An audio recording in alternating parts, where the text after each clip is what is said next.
গত 10 তারিখ পররাষ্ট্রনীতির সংস্কার নিয়ে আমার করা একটা এপিসোডের পর অনেকে অনুরোধ করেছেন যেন আমি ভারতের সাথে বাংলাদেশের কূটনৈতিক সম্পর্কের ভবিষ্যৎ এবং আমাদের করণীয় নিয়ে ভিডিও করি। আপনারা জানেন আমার গুরু খলিল ভাই, উনিও আমাকে ইমেলে তার যে মতামত জানাইছেন সেইখানেও তিনি বলছিলেন যে ভারতের সাথে কূটনৈতিক সম্পর্ক নিয়ে আমি সেইখানে কথা বলি নাই আগের এপিসোডে। ভারতের কূটনীতি বোঝা কোনো জটিল বিষয় না, কিন্তু আমার বুবু কাটাল রানী হাসিনা এই সহজ বিষয়টাকে আমাদের কাছে জটিল করে তোলার চেষ্টা করেছেন। অবশ্যই এটা ভারতেরই বুদ্ধি। তিনি নাকি ভারতকে যা দিচ্ছেন তা তারা সারা জীবন মনে রাখবে, তাই না? হ্যাঁ, দেখেছেন তো কি দিছে আর আমরা কি পাইছি তা আজকে দেখবো। এই ভিডিওটা শুধু আমাদের সরকারের জন্য না, কূটনীতিকদের জন্য না, বরং কৃষক, ছাত্র, জনতা সহ বাংলাদেশের সকল নাগরিকের জন্য গুরুত্বপূর্ণ। কেন? কারণ আমাদের একমাত্র শত্রু হইল ভারত। না, আমরা একা তাকে শত্রু জ্ঞান করি না, তারাও আমাদের শত্রু বলেই মনে করে। এই শত্রু শত্রু খেলা তারাই শুরু করেছে, আমরা শুরু করি নাই। এটা আমার অনুমান না, আজকে প্রমাণ করবো এবং সবাইরা জানাবো প্রমাণ সহকারে। না হইলে বিপ্লবকে ব্যর্থ করার যে সব চেষ্টা ভারত করবে তা মোকাবেলা করা আমাদের দিয়ে সম্ভব হবে না। গত 16 বছর হাসিনা যেভাবে আমাদের সরকারের সব দপ্তরে ভারতের স্থানীয় দালালদের ঢুকাইতেছে, তাতে আমাদের জন্য নতুন করে সব ঢেলে সাজানো ছাড়া কোনো গতি নাই। যাই হোক, অনেক কথা আছে, তাই চলেন প্রথমেই দেখে নিই ভারতের কূটনীতিক দর্শন কি বলে। তারা কিভাবে আমাদের দেশটাকে দেখে, তারা কিভাবে কূটনীতিকে দেখে, কূটনীতি তাদের কাছে কি। ভারতের কূটনীতিতে চাণক্য কৌটিল্যকে তাদের মন্ত্রগুরু বলে মনে করে। এই কৌটিল্য হলো খ্রিস্টপূর্ব 300 শতাব্দীর দিকে ভারতবর্ষের রাজা চন্দ্রগুপ্ত মৌর্যের প্রধানমন্ত্রী। তিনি রাষ্ট্র পরিচালনার উপর একটা বই লিখেছিলেন অর্থশাস্ত্র নামে। এই বইটা প্রায় দ্বাদশ শতাব্দী পর্যন্ত প্রাচীন ভারতে ব্যবহার করা হইতো। তবে ভারতে মুসলিম সাম্রাজ্যের বিস্তারের পর থেকে এই বইটা কেউ আর খুঁজে পাই নাই। মুসলমান শাসনকর্তারা ভারতের প্রাচীন ফিলোসফিকে জয় বাংলা করে দিছিল। যাই হোক, পরে 1905 সালে আবার সবার অজানা এই মাস্টারপিস ভারতের একজন কৃষক উদ্ধার করছিল এবং সাধারণ ব্রিটিশ সেই বইটা ভারতে সংরক্ষণ করার ব্যবস্থা করে।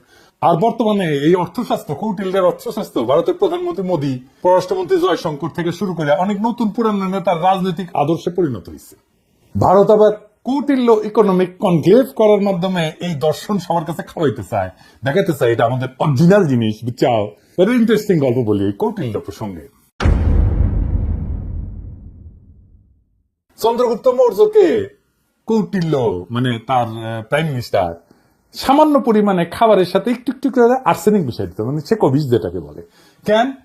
উদ্দেশ্য ছিল যে একটু একটু করে বিষ খাওয়াইলে তার শরীরে বিষের বিরুদ্ধে একটা প্রতিরোধ ক্ষমতা গড়ে উঠবে, যাতে শত্রুরা তাকে বিষ প্রয়োগে হত্যা করতে না পারে।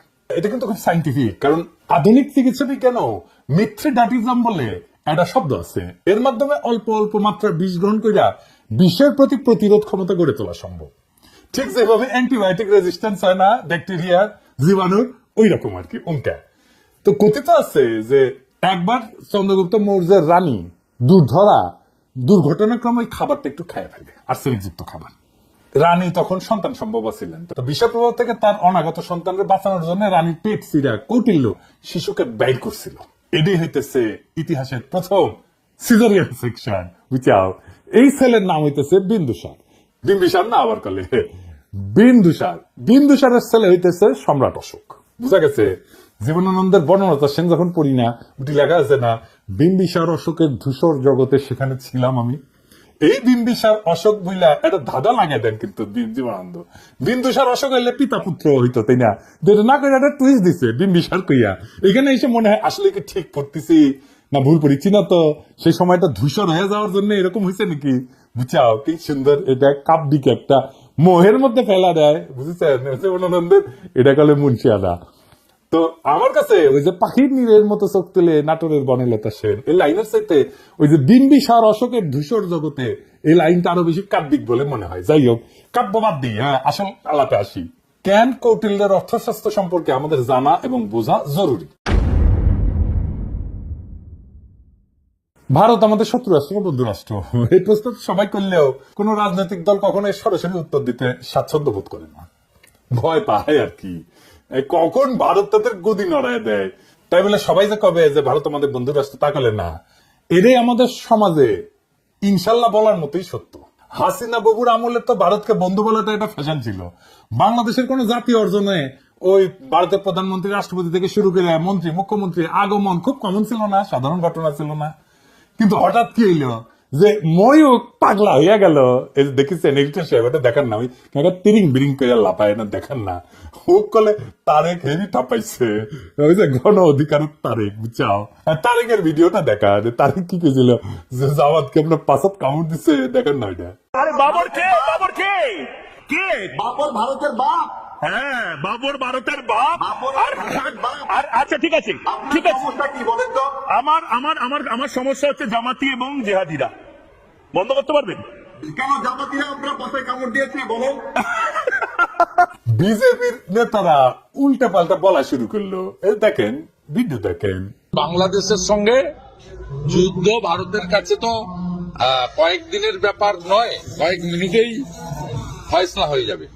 তবে আমরা বড় ভাই হিসেবে চিমটি কাটছে, আঁচড় কাটছে, সহ্য করছি, তো বেড়া আমরা দেবই। বাংলাদেশের সীমান্তে কাঁটাতারের বেড়া বসানোর দরকার হইল, দেখেছেন। আরো কত কি। আসলে বাংলাদেশের সাথে ভারতের কোনো বন্ধুত্ব সম্পর্ক নাই, কখনো ছিল না। তবে ভালো সম্পর্ক আছে তার সেবাদাসী হাসিনা, তার দল আওয়ামী লীগের সাথে।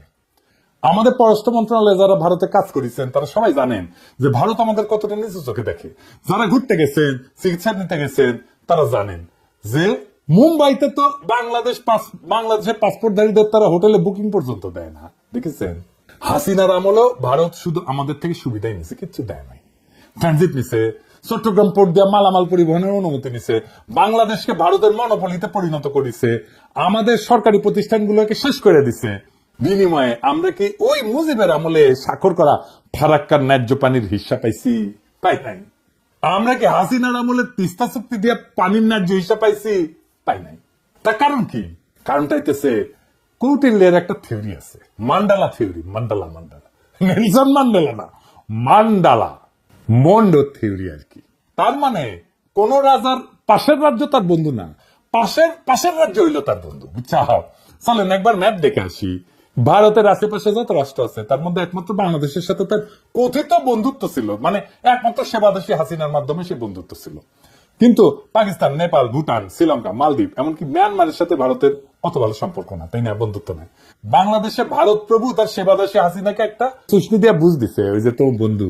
এটাও আসলে একটা কৌটিল্য মতে ভারতের পররাষ্ট্রনীতির একটা অংশ করে। এটা আমরা দেখবনি। হাসিনা ফাসিনা কিছু না, এটা বোঝার জন্য চলেন দেখি কৌটিল্যের পররাষ্ট্রনীতিতে কি লেখা আছে।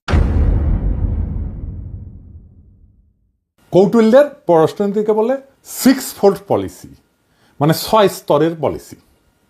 এটা একটা সংস্কৃত খটোমটো বাংলা আছে, ষটগুণ্য সিদ্ধান্ত। যাই হোক, আমি ইংলিশটাই করবো, কারণ ইংলিশে কইলে তো ঠিকই কইছি, তাই না? তো যাই হোক, এই 6-fold পলিসি অনুযায়ী পররাষ্ট্রনীতি 6 ভাবে পরিচালনা করা যায়, 6 ভাবে, বুঝাও। কি কি? শান্তি, যুদ্ধ, নিরপেক্ষতা, আগ্রাসন, জোট এবং দ্বৈত নীতি। হ্যাঁ, বুঝাও 6টা। তো প্রথম আলো হইতেছে শান্তি নিয়ে, মানে কৌটিল্যের শান্তি নীতি কি কূটনীতিতে।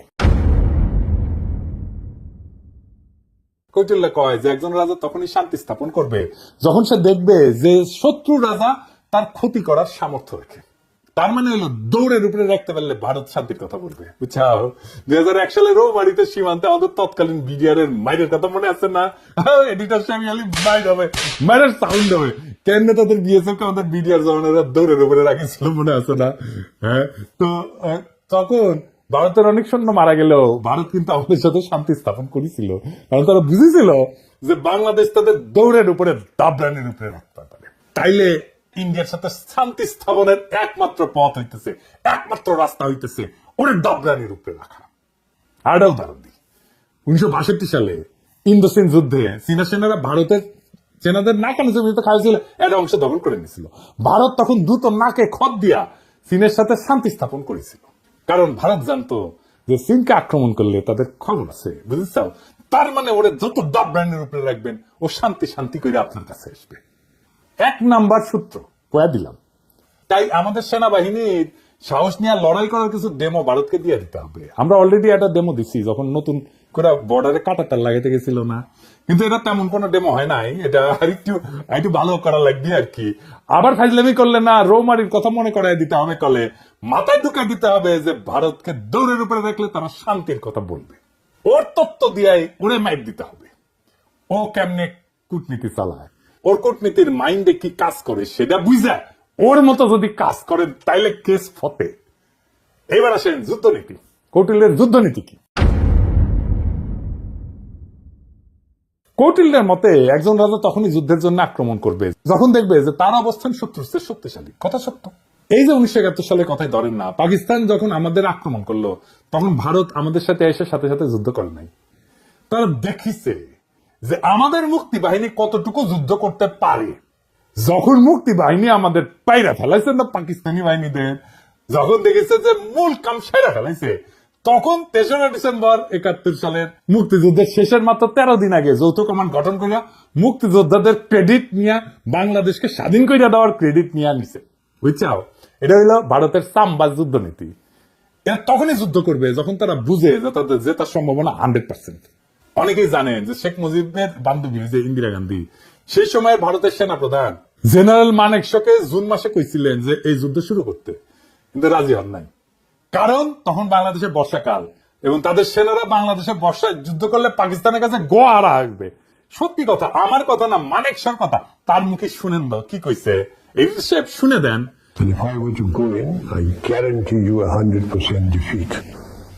I said to Mr. Kadi, will you now give me your orders?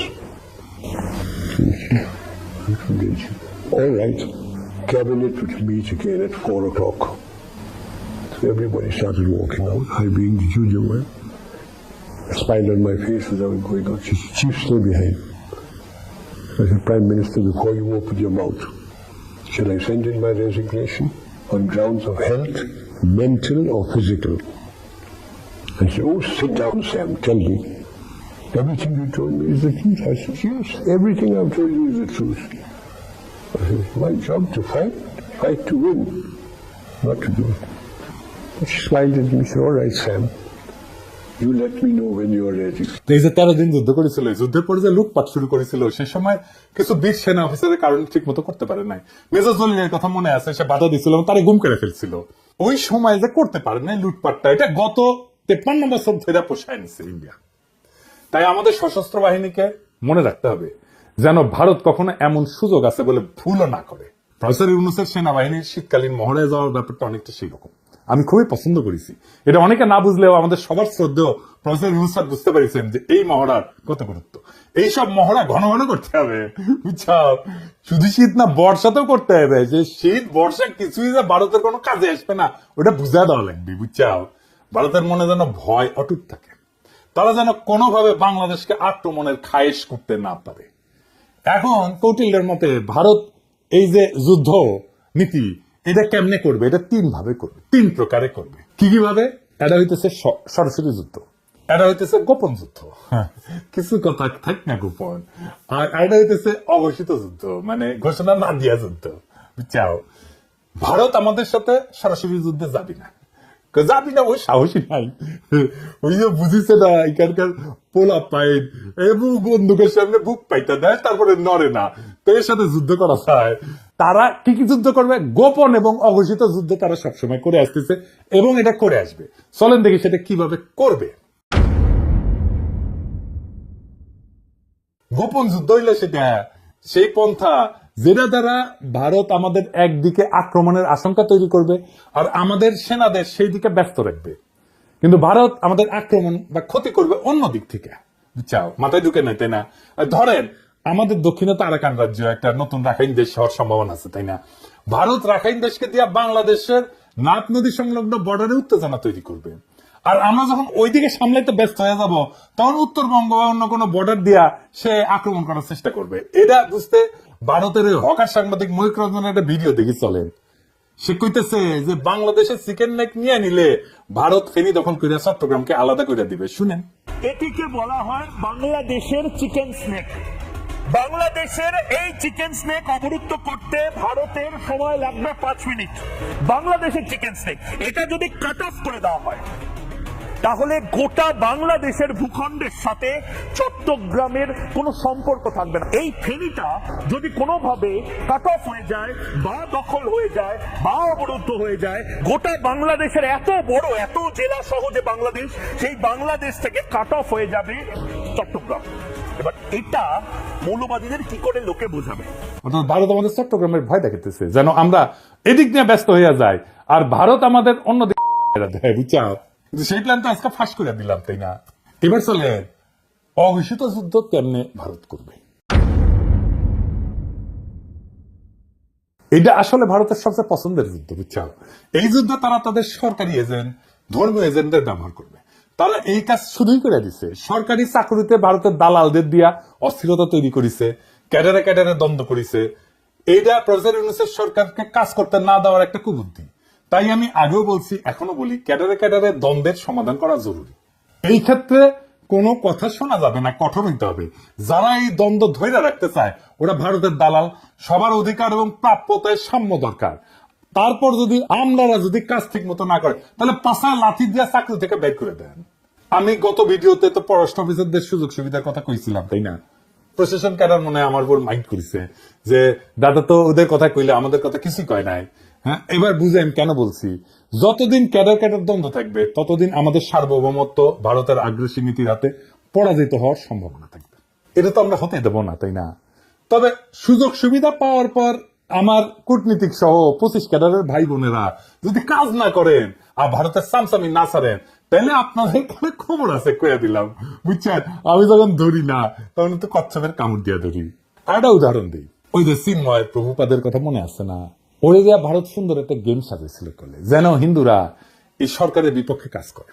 সাথে ভারতের কিছু বেতনভোগ বাংলাদেশি দালালও ছিল, ওই যে প্রথম আলো, তার দিল্লি স্টার, এটা আছেই। কিন্তু ইউনূস স্যার সেই ওখানে আসার ফেলে দিচ্ছে ভালো করে। একইভাবে দিল্লির সাতপন্থীদের দিয়া ধনপার মুসলমান তাবলিগের সদস্যের মধ্যে মারামারি সৃষ্টি করছেন, সেটাও আমরা সামলাইছি কলে। এইরকম আরো আসবে, কিন্তু এখন আর লাভ হবে না, কারণ সবাই বুঝে গেছে যে ভারত কিভাবে এই কাজটা করে বা করবে। এইটা ভারতের অনেক প্রিয় মেথড, কিন্তু প্রিয় পদ্ধতি। ভারত আগেও তাই করেছে। 1975 সালে শেখ মুজিব জয় বাংলা করে দেওয়ার পরে ভারত আমাদের পার্বত্য চট্টগ্রাম এলাকায় শান্তি বাহিনীকে ফান্ড করেছিল, ট্রেনিং দিচ্ছে, তারপরে অশান্তি সৃষ্টি করেছে। আর হারামজাদা কাদের সিদ্দিকী ওরে আশ্রয় দিচ্ছে, আদের সিদ্দিকী তার বাহিনী নিয়ে বাংলাদেশের ভেতরে আসে আক্রমণ করিত, এবং কাদের সিদ্দিকীর বাহিনীর সাথে আমাদের সেনাবাহিনীর যুদ্ধ হইতো। কিন্তু অনেকে গলে বীরুত্তম খেতাবও পাইছে, এবং আমাদের অনেক অফিসার মারা গেছে, সৈনিক মারা গেছে। আর এই হারামজাদা রাজনীতি করিচ্ছে, ওর তো এখন জেলা থাকা উচিত। আবার দেখেন, ওই যে শেখ মুজিব জয় বাংলা হওয়ার পর যে শান্তি বাহিনীকে ফান্ড করেছিল না ইন্ডিয়া, আবার যখন কাটাল রানী 1996-তে ক্ষমতা এসেছে, তখন ইন্ডিয়া আবার ওই সমস্যার সমাধান করে দিচ্ছে 1997 সালে, যেন আওয়ামী লীগ বাহবা পায় আর বাংলাদেশ তাদের হুকুমের দাসী হাসিনা দ্বারা পরিচালিত হয়। একই কাজ তারা শ্রীলঙ্কায় করেছে তামিল হিন্দুদের নিয়ে, নেপালে করেছে মাওবাদীদের নিয়ে, পাকিস্তানে বেলুচিস্তানে একই গল্প।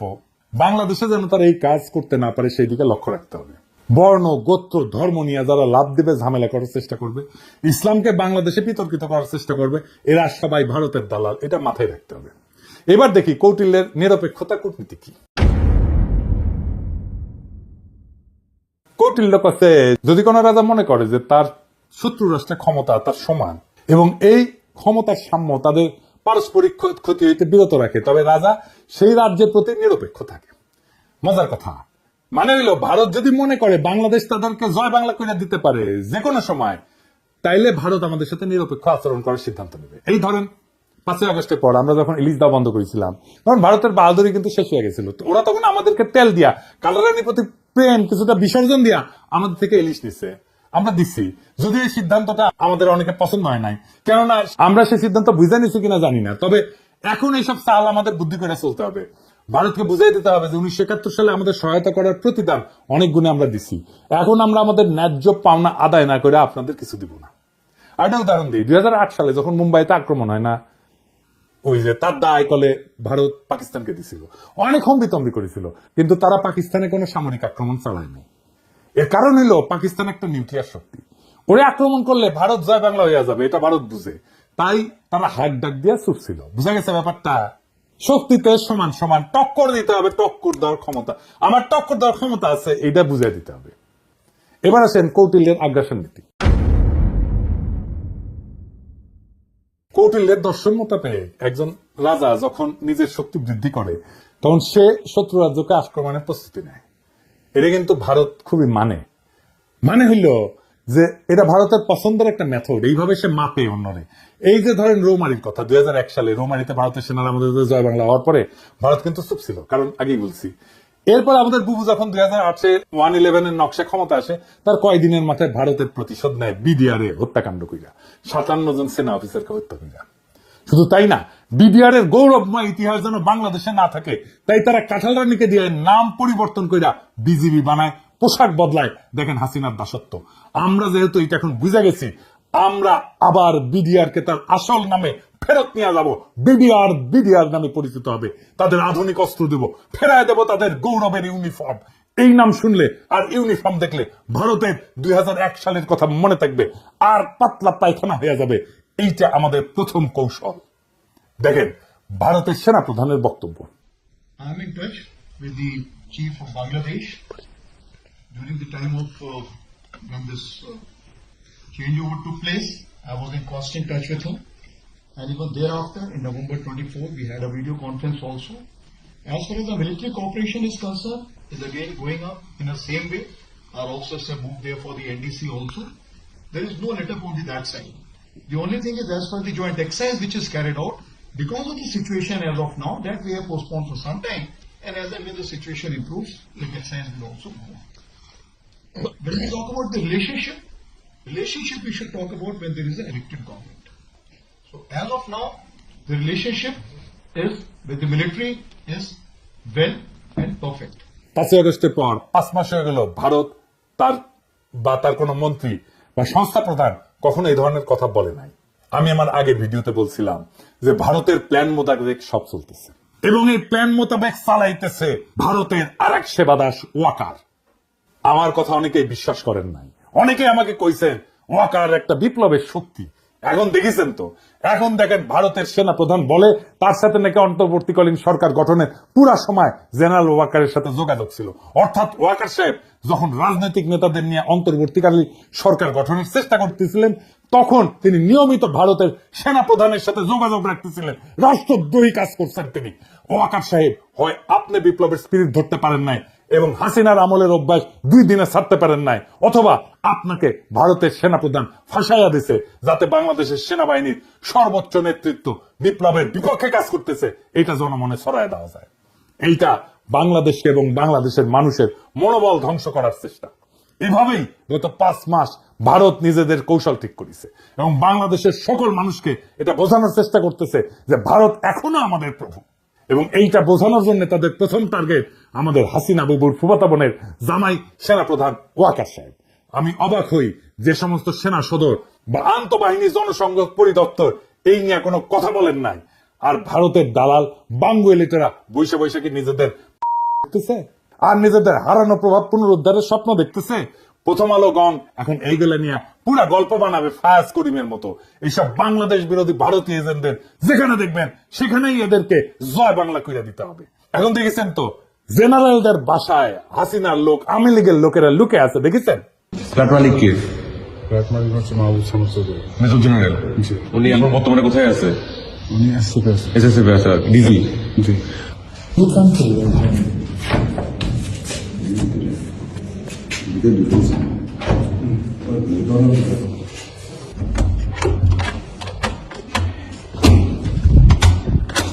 এক্সকিউজ মি, কেউ যদি থেকে থাকেন আসেন, কথা বলেন, বের হন, নাহলে আমরা কিন্তু দরজা ভাঙতে বাধ্য হব। আপনারা যদি ভিতরে কেউ থেকে থাকেন একটু কাইন্ডলি একটু কোঅপারেট করে বের হন, নাহলে আমরা কিন্তু দরজা ভাঙতে ইয়া করবো।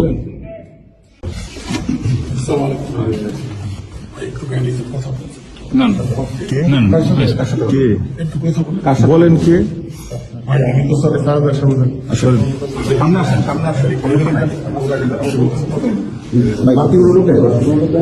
বলেন। মহিলা বন্ধ করে আপনি প্রশ্ন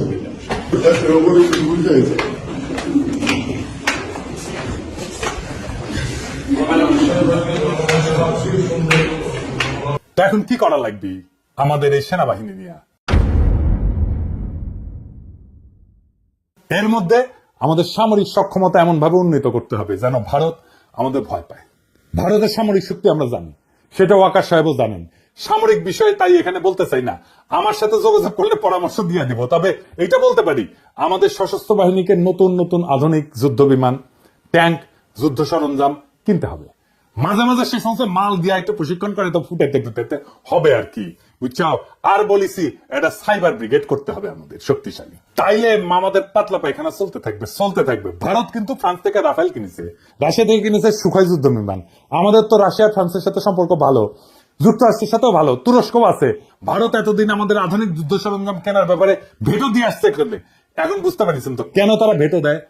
এই কূটনীতির কারণে, কারণ ওরা চায় আমরা যেন সমরে শক্তিশালী হইতে না পারি এবং তাদের সেবা দাসী হিসেবে থেকে যায়। এরপরে আসেন কৌটিল্যের কূটনীতিতে জোট নীতি কি।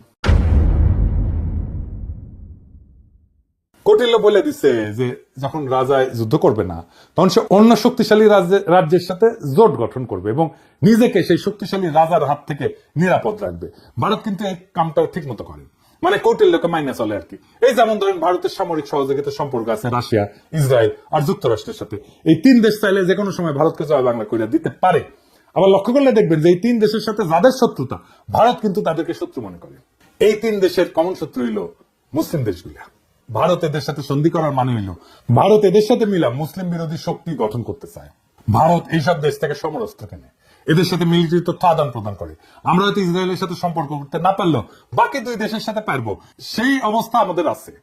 আবার কাঁঠাল রানী যেইভাবে আমেরিকার সাথে সম্পর্ক খারাপ করেছিল, তাতে এটা পরিষ্কার যে হাসিনা ভারতের নীল নকশা বাস্তবায়ন করেছে যেন বাংলাদেশের সাথে আমেরিকার সম্পর্ক ভালো না থাকে।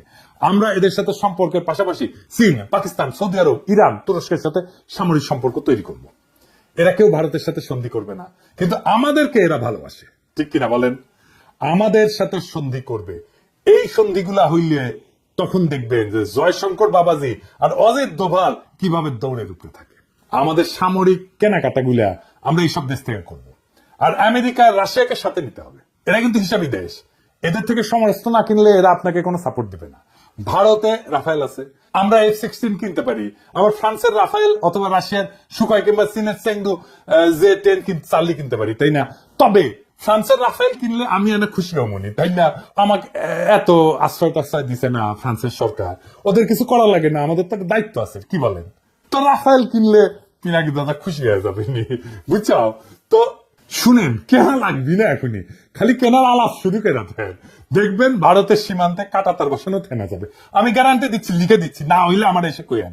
আলাপ শুরু করেন, খালি দেখেন তাদের রাষ্ট্রদূতের দৌড়াদৌড়ি শুরু করে দেবে ওই দেশে। তখন ওরাও ভারতকে তাদের ব্যবসার মধ্যে না আসার পরামর্শ দিয়ে বসায় দিবে। পাকিস্তানে আমাদের সামরিক কর্মকর্তাদের সফরে একটা ভালো সংবাদ শুনলাম, তাদের থেকে J-71 যুদ্ধ বিমান কেনার আলাপ চলতেছে। বাংলাদেশ কিনলে তারা খুশি হবে। দক্ষিণ এশিয়াতে ভারত একটা সিপাই থাকবে। এইবার আসেন কৌটিল্যের দ্বৈত নীতি, এই জিনিসটা আবার কি? এটা সবচেয়ে মজার থিওরি। এটার মধ্যে একজন রাজা একই সময় একজনের সাথে যুদ্ধ আর একজনের সাথে সন্ধি, বুঝছো? মানে হইলো ভারত একসাথে দুইটা যুদ্ধ করতে পারবে না, করবেও না, কখনোই না। দেখবেন যখন পাকিস্তানের সাথে যুদ্ধ খেলে তখন অন্য কারোর সাথে সে খেলা দেখায় না। গত 16 বছর তো আওয়ামী লীগ ভারতকে বাম্পার সুবিধা করে দিছিল, বাংলাদেশ তো তাদের দখলেই ছিল, তাই না? ভারত নিশ্চিন্তে অন্যদের সাথে ঝামেলা করে গেছে। এখন তো সেই মজা আর নাই। এখন আমরা ভারতের শত্রু সকল দেশের সাথে আলাদা আলাদা করে সম্পর্ক তৈরি করব।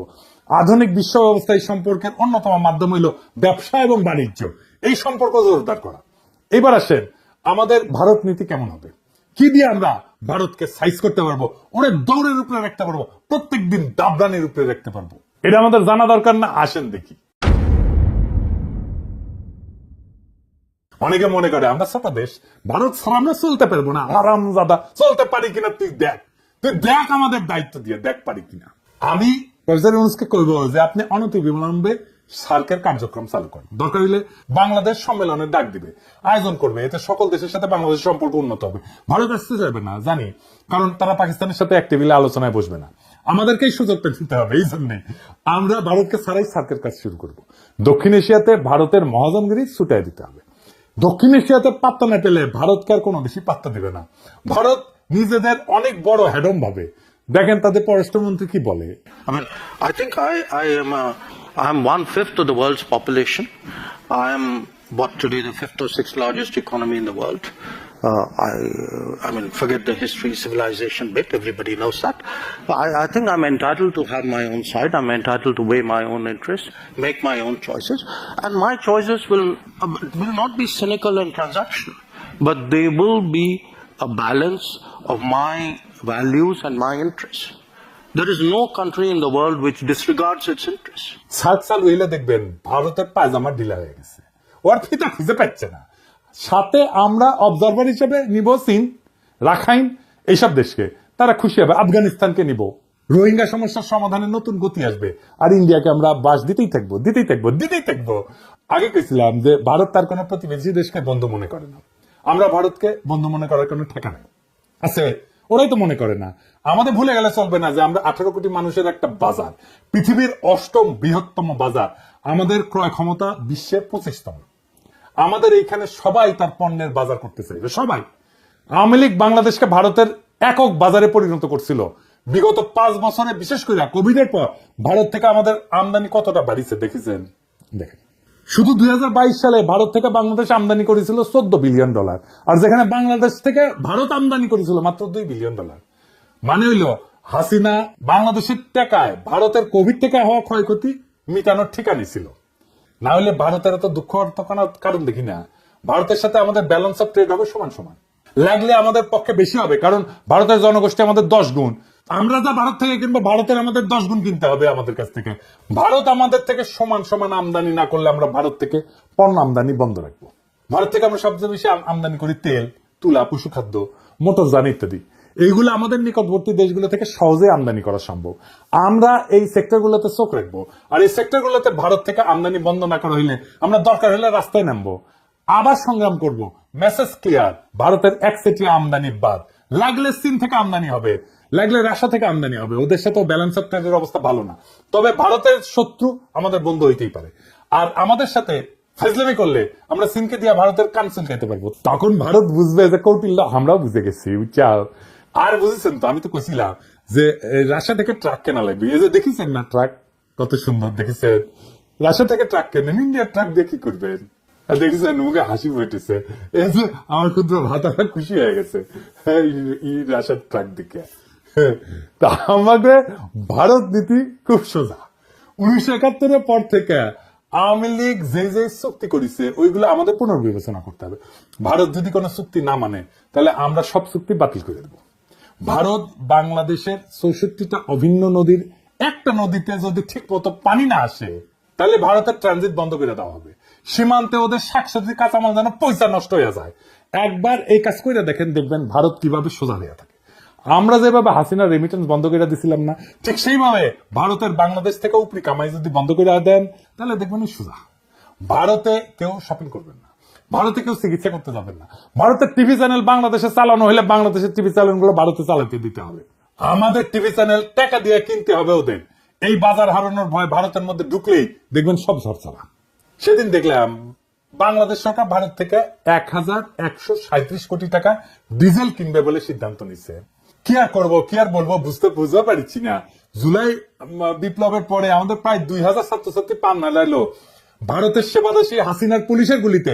এখন আমাদের ডিজেল কেনার জন্য আর ভারত ছাড়া কাউদের চলে পড়ে না।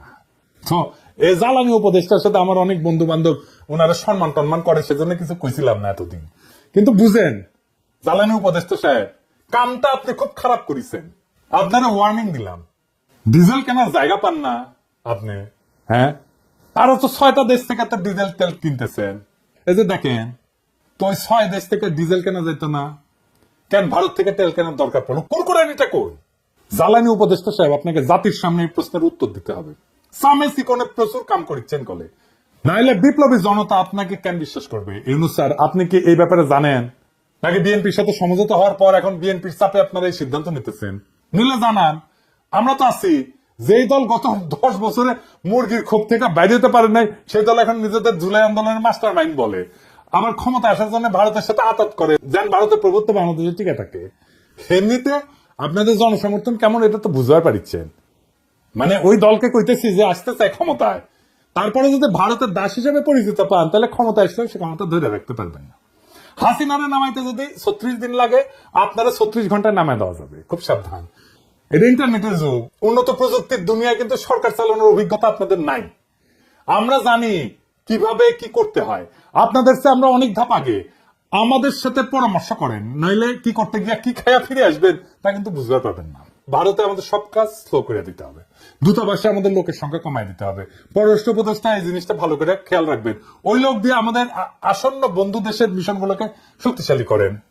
ভারত আমাদেরকে ভিসা না দিলে আমরা ভিসা দিব না, আমাদের দূতাবাসে আক্রমণ করলে আমরা ওদের শান্তিতে থাকতে দেবো না। ইউনুস তো ভদ্র মানুষ, আপনি না পারলে আমাদেরকে বলবেন, আমরা আমার ক্ষুদ্র ভাতা এবং ভগিনীরা ভারতের পাশে আগুন ধরায় দিবে, লাগলে জায়গা মতো আগুন ধরায় দেবো। আমাদের কোন সরকারি কর্মকর্তা ভারতের প্রশিক্ষণে যাবে না। কেন যাবে না জানেন? আসেন বলি। কারণ এইসব প্রশিক্ষণ দিয়ে এতদিন ভারত আমাদের সব অফিসারদের প্রোফাইল বানিয়েছে, বুঝছেন? তাদের কার কি পছন্দ অপছন্দ, কারে পয়সা দিলে হবে, কারে মেয়ে ধরাই দিতে হবে, তা সব জানে এবং এই কাজ করেছেও। কিন্তু এই যে সানিউল কাদের দেখেছেন না, ধরা খেয়েছিল, তারা ইউএনএদেরকে ডিসিদেরকে নিয়ে গেছে দেরাদুনে, কূটনীতিকদেরকে পড়াইছে দিল্লিতে। তাই আমাদের সরকারি অফিসারদের বিশেষ করে যারা ভারতের প্রশিক্ষণ নিছে তাদের শুদ্ধি পরীক্ষা নিতে হবে, এবং এরা সব কয়টা বিক্রি হয়ে গেছে। আমাদের অফিসাররা ভারতে প্রশিক্ষণে গেলে তাদের অফিসারদেরকেও আসতে হবে এখানে। এটা অবশ্য ফরেন সার্ভিস একাডেমি করে, তবে এটা আরো বেশি করা দরকার। ভারতের অফিসারদের প্রোফাইল তৈরি করতে হবে, এবং এর একই সাথে আমাদের চরিত্র ঢিলা অফিসার গুলো আছে না, ওদের আপাতত কাজ করা বা পদায়ন থেকে বিরত রাখতে হবে। নইলে তারপরে দুই প্যাক মেয়েদের আবার হোয়াটসঅ্যাপে ফ্যান খুলে দিবে, ভারত সেই সমস্ত ছবি জোগাড় করে তাদের দিয়ে গুপ্তচরগিরি করাবে, বুঝছো? এটা ওদের একটা পলিসি করে। এখন আপনারা যেহেতু ভদ্রলোক, সেই জন্য সুশীল, সেই জন্য আপনারা ওদেরকে দূরে রাখেন যাদের চরিত্র ঢিলা। আমি যদি ফরেন মিনিস্টার হইলাম ইনি, তাহলে ওই হানি ট্র্যাপ ফেলা ইন্ডিয়ান মায়া করে তাদের ডাবল প্রমোশন দিলাম। ইন্ডিয়া হানি ট্র্যাপে ফেলানো ছাড়া আর কিছু পারে না। তাই তাদের এই হানি ট্র্যাপ আইডিয়া জয় বাংলা করে দিতে হবে। তখন কইতে পারবেন, পারলে আরো পাঠা, তোর দেশে মায়েরা আমার কাছে আসে কেন, তুই পারিস না তো আমি তোরে সাহায্য করতেছি, আরো পেটে দিস বান্দা হাজি। সেই দিন তাদের এই অস্ত্র আর কাজ করবে না। তাদের দর্শন, তাদের ফিলোসফি তাদের বিরুদ্ধে প্রয়োগ করা লাগবে। তখন কইবেন যে পিনাকি যা কইছিল তার কতটা সত্যি, যদিও পিনাকি বাংলাত কইছে, বগুড়ার ভাষাত কইছে, তাও কলে এটা সত্য কইছে। তাই ভারতে আমাদের সকল সরকারি কর্মকর্তার ট্রেনিং বন্ধ, একেবারে ফুল স্টপ। এবার আসেন শেষ কথা। পররাষ্ট্রনীতিতে শেষ কথা বললে কিছু নাই। এক দেশ নিয়ে পলিসি করাটাও বিপজ্জনক। এক দেশের সাথে সম্পর্ক স্থাপন করা শুধু সেই দুই দেশের ব্যাপার না, অনেক বিষয় মাথায় রাখতে হয়। তবে ভারত যেহেতু স্পেশাল ভাবে আমাদের গত 53 বছর লুট করে গেছে, তাই আমাদের এখন সময় আসছে ভারতকে নিয়ে ভাবার, নতুন কইরা পলিসি তৈরি করার। কৌটিল্য ভারতের আইডিওলজিক্যাল গুরু বলে, তবে এমন গুরু ওদের অনেক আছে, কিন্তু কৌটিল্যের ব্যাপারটা একটু আলাদা। তাই ইউনুস স্যারকে আমি বলবো, আপনাদের সব সরকারি কর্মকর্তাদের কৌটিল্য পড়ান, বই পড়তে বলেন, পরীক্ষা নেন। ভারত যেভাবে আমাদেরকে সাইকোলজিক্যালি করাপ্ট করেছে না, আমরা এখন ওদের সাইকোলজি শিখবো তাদেরকে ডি করাপ্ট করার জন্য। আজকে আর ফল আসবে না, কারণ সরকারে তাদের অনেক গোপন সেবাদাসী আছে। তবে এইভাবে আগেলে আশা করা যায় আমরা 5-10 বছরের মধ্যে আমাদের হারানো মেরুদণ্ড আবার ফিরে পাবো। আর আওয়ামী লীগ হইল ভারতের দাস, দেশের শত্রু। এটা আজ আবার প্রমাণ করলাম, এটা দর্শন দিয়া করলাম। এইবার অনেকে তো বলে যে পিনাকি নাক বুঝেই বলে, তাদের জন্য সমালোচনার আহ্বান রইল। ভারতের পররাষ্ট্রনীতি আমি যেভাবে খুলে দেখাই দিলাম, এটার বাইরে কোনো কথা আছে কিনা, ভারত নিয়ে যে দালালি করবে তাদের কলে খবর আছে। আপনারা সরকারি পদ্ধতি সামলান, আর আমি তাদের স্থায়ী সেবাদাসী প্রথম আলো আর ডেইলি স্টার দেখতেছি। এরাই মিডিয়াতে উল্টাপাল্টা লিখবে, মানুষকে ভারতের মুখাপেক্ষী করতে সব চেষ্টা করবে। আগাম কইয়া দিলাম আপনাদের প্ল্যান চেষ্টা করে দেখেন, ফাল দিলে কলে খপ করে ধরবো, ধরে ফেলামো। জিয়াফতে এখন লোক হচ্ছে ক্যাঙ্কা, দেখেছেন? আজকে আয়োজিত হতে যাচ্ছে সামাজিক জিয়াফত। এই জিয়াফতের উদ্দেশ্য হলো শহীদ পরিবার, আহত সহযোদ্ধা এবং ছাত্র জনতাকে সম্মান জানানো। এই জিয়াফতে 5000-এর অধিক মানুষকে গরু জবাই করে খাওয়ানোর ব্যবস্থা করা হয়েছে। আমরা যদি চারপাশটা একটু দেখাই, আপনারা এই পাশটায় দেখেন কি পরিমাণ মানুষ এখানে স্বেচ্ছায় এসে উপস্থিত হয়েছে। তাদের উপস্থিতি প্রমাণ করে শহীদদের প্রতি সাধারণ মানুষের এবং আহতদের প্রতি সাধারণ মানুষের ভালোবাসা এবং আবেগ কতটা বেশি। বাড়ির সামনে কলে গরু ফেলামো আর জব দেবো, গরু ফেলামো আর জব দেবো, কাইন্দা কলে কুল পাবেন না, তখন আবার কেন না সাবধান করি নাই। ইনকিলাব